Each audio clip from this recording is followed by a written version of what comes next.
Goeiemôre gemeente, dis goed om vanoggend weer so saam te kan wees met my vrou, waar ons sommer net eer aan die Here wil gee vir wie hy is, ons koning en ons redder. Maar voor ons verder gaan, kom ons sluit die oë, aanbid ons saam. Ons hemelse Vader God, ons kom vanoggend voor U in totale afhanklikheid. Here Jesus, en U sê self in die skrif dat wees geseënd die wat weet hoe afhanklik hulle van my is. En Here Jesus, daarom kom ek en Nicola en ons almal, ons hele gemeente, elke persoon wat vanoggend hierna luister, kom na U toe in daardie totale afhanklikheid. Met die wete die Here Jesus dat ons kan niks uit ons eie krag of ons eie vermoëns uit doen nie. Dis net U en deur U genade wat U kom en vir ons kom versterk en krag gee. Here Jesus, dankie dat U ons raak sien. Here Jesus, dankie dat U vir ons elkeen in die moederskoot aan mekaar geweef het. Dat U groot drome en groot planne vir ons elkeen het, dat U ons wil gebruik. En daarom bid ek, Here, dat U vir ons sal kom bewus maak van wie U is. Here Jesus, kom maak ons ore oop. Help ons om te hoor dit wat ons dalk nie hoor nie. Maak ons oë oop. Help ons om te sien dit wat ons nie sien nie. En Here Jesus, mag U dan vir ons gebruik om 'n verskil te gaan maak daar in die wêreld. Here Jesus, maak kom versterk ons in die gees. Elke persoon wat vanoggend hierna luister, wat dalk moeg is, wat dalk uitgeput is, wat dalk op eie reserves besig is om te werk. Here Jesus, mag vanoggend net 'n geleentheid wees om oor te gee aan U. Mag ons lewens kom toewy aan U en mag U vir ons kom gebruik op 'n kragtige manier, om op 'n manier sout vir die aarde en lig vir die wêreld te kan wees. Dankie Here Jesus dat ons vanoggend dit van U kan vra en tot U kan bid. Here Jesus, mag U vir ons kom seën, soos wat ons verder gaan wandel in die woord van die Here. Ons bid dit in die naam van Jesus en ons almal sê amen. En vanoggend gaan ons 'n bietjie verder wandel in hierdie teks van Psalm en ek vra my vrou om vir ons daarvoor te begelei. Dankie. So this morning we're reading from Psalm 84, verse 10 to 12. And it says, "Better is one day in your courts than 1,000 elsewhere. I would rather be a doorkeeper in the house of my God than dwell in the tents of the wicked. For the Lord God is a sun and shield. The Lord bestows favor and honor. No good thing does He withhold from those who walk is blameless. O Lord Almighty, blessed is the man who trusts in you." Jo, pragtig. Sê jy wie vir ons daai eerste vers asseblief lees? "Better is one day in your courts than 1,000 elsewhere. I would rather be a doorkeeper in the house of my God than dwell in the tents of the wicked." Jo, baie keer as ons so kyk na die wêreld wil nie baie keer noodwendig luister na wie hierdie Jesus is nie. En ons wat as gelowiges is, het die voorreg om weekliks, om daagliks na die tempel toe te kan gaan, om tyd te kan spandeer in die woord van die Here. En mag dit vir ons kom versterk, en mag dit vir ons kom krag gee. Ek onthou die eerste keer toe ek my hart vir die Here gegee het. Ek onthou hoe ons buurvrou my ma genooi het om die een aand kerk toe te gaan. En ek was al baie laat op hoërskool, op hoë ouderdom, en ek onthou hoe my ma die een Sondag gegaan het en hoe sy teruggekom het, sommer net borrel en vol lewe, van wat iets in haar lewe gebeur, hoe die Here met haar gewerk het. En sy het vir my uitgenooi om die volgende Sondag saam met haar te gaan, en daar het ek 'n ontmoeting met die Here beleef op 'n tasbare manier. Ek het daardie aand kon ek so die nabyheid van die Here beleef, en daar was 'n geleentheid waar ons vorentoe moes gaan, die wat almal ja sê vir Jesus. En ek het nog nooit so iets beleef nie, en dit my lewe totaal en al kon verander, tot die gevolg dat ek nou 'n dominee geword het. Ek sou dit nooit kon dink nie, maar so gebruik die Here 'n mens, selfs onderontwikkelde introverte soos ek, gebruik die Here. En die Sondag daarna het ons my suster genooi, en sy het ook haar hart vir die Here gegee. Ek sou gewonder, vertel my 'n bietjie Nicola van jou lewe, en waar het jy ontmoeting met die Here gehad, en hoe het hy in jou lewe kom werk, hoe die konteks en die situasie gelei toe die Here met jou kom werk het, en toe jy met hom 'n ontmoeting gehad het. So Johan and I were at college together, and I think we just become friends, or we just gotten to get to know each other.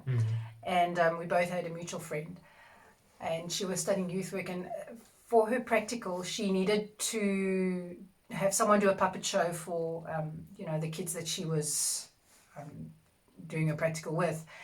And I was behind this very old piano, and I had a huge puppet. And I can't remember what the story was about, but what I clearly remember is this whisper in my ear of "You are mine," and how the Lord just spoke to me and said, "You are mine." And yeah, from that day, there was just no turning back. And the thing that sticks out for me most about my own personal story is there wasn't fanfare. There wasn't loud drums, loud music, there wasn't even church. It was a quiet little room with a bunch of kids who were listening to a story about the Lord. And it so touched me that I gave my heart to the Lord that day. And here we are. Ja, hoe mooi is dit nie om te kan hoor you are mine. En dan vir die Here dat ek kan terugkies op daardie oomblik. Ek onthou toe jy vir my gebel het daardie dag.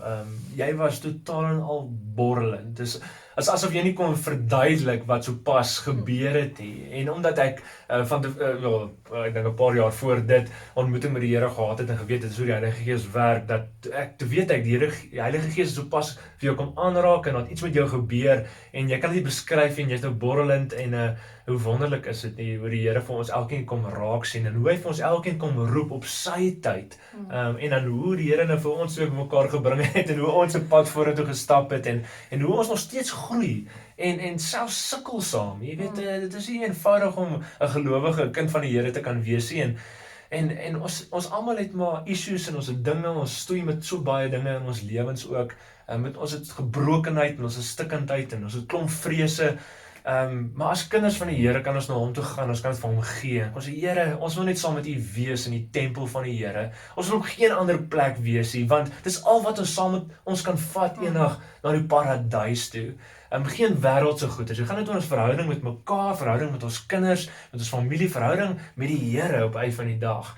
En ek wil julle graag om uitnooi om 'n bietjie te reflekteer oor jou eie lewe, jou ontmoetings dalk met die Here en hoe die Here oor jou pad gekom het en vir jou kom aanraak het. En mag jy vir jou kinders bid dat hulle harte vir die Here sal gee en mag ons kinders groot maak in die naam van Jesus. Dankie dat julle vir ons help, vir my en Nicola met ons kinders sodat ons ook vir hulle kan groot maak in die naam van Jesus, want ons geen beter naam is die naam van Jesus en mag dit soos 'n soet klank op ons lippe wees. En daarom wil ons vanoggend, veral as dit gaan oor hierdie better is a one day in your courts than 1,000 elsewhere. Daarom wil ons vanoggend sommer net hierdie lied vir julle kom bedien met hierdie woorde van 10,000 reasons. En mag die Here vir ons kom seën met hierdie lied.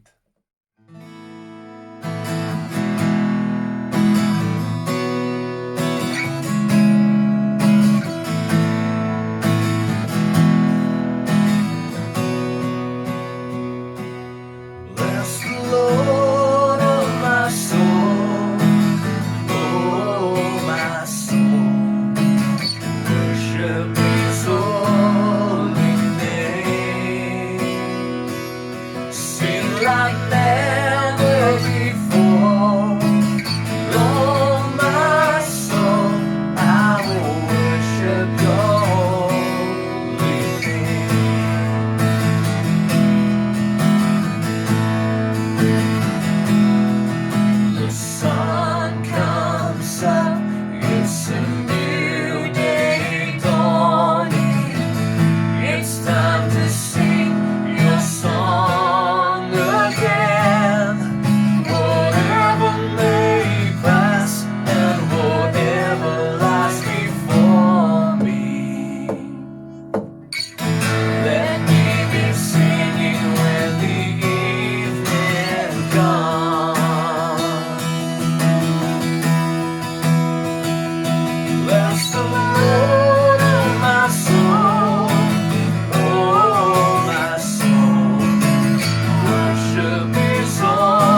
10,000 reasons for my heart to find. Bless the Lord, oh my soul, oh my soul. Worship His holy name. Still like never before. Oh my soul, I will worship Your holy name.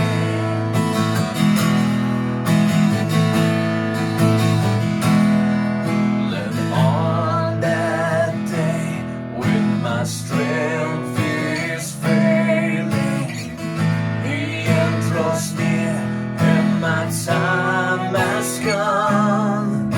Still my soul sing Your praise unending. 10,000 years and then forevermore.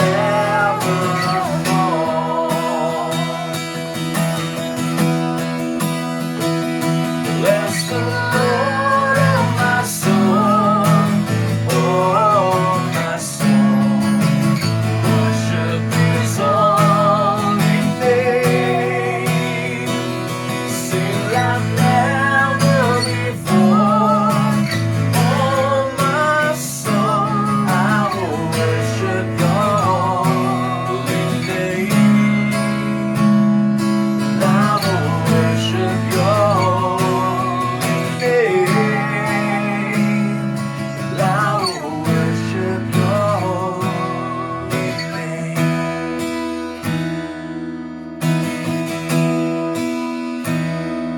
Bless the Lord, oh my soul, Lord, my soul. Worship His holy name. Sing like never before. Lord, my soul, I will worship Your holy name. I will worship Your holy name. I will worship Your holy name.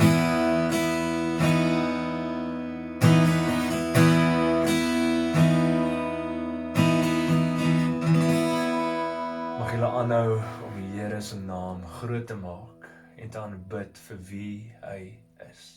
Amen.